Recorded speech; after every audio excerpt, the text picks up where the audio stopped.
Jacob also went on his way, and the angels of God met him.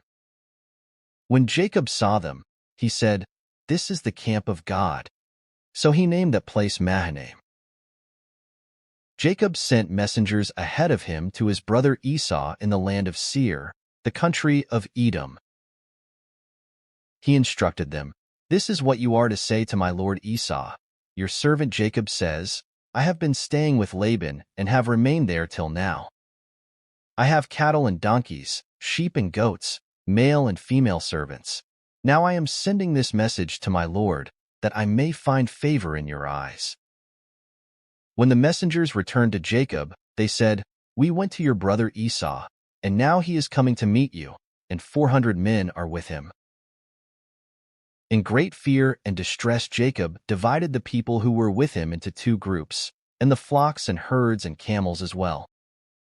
He thought, if Esau comes and attacks one group, the group that is left may escape.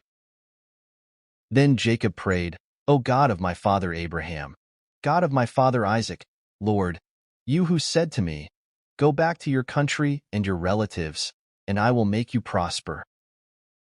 I am unworthy of all the kindness and faithfulness you have shown your servant.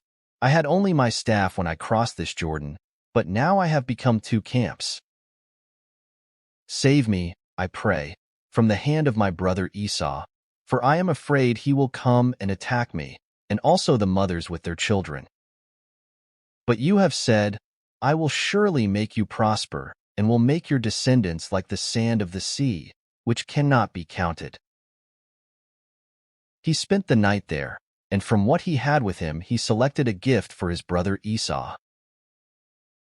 200 female goats and 20 male goats, 200 ewes and 20 rams, 30 female camels with their young, 40 cows and 10 bulls, and 20 female donkeys and 10 male donkeys.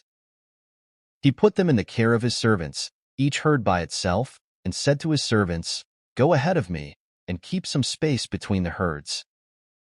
He instructed the one in the lead, "When my brother Esau meets you and asks, 'Who do you belong to, and where are you going, and who owns all these animals in front of you?' Then you are to say, 'They belong to your servant Jacob. They are a gift sent to my lord Esau, and he is coming behind us.'"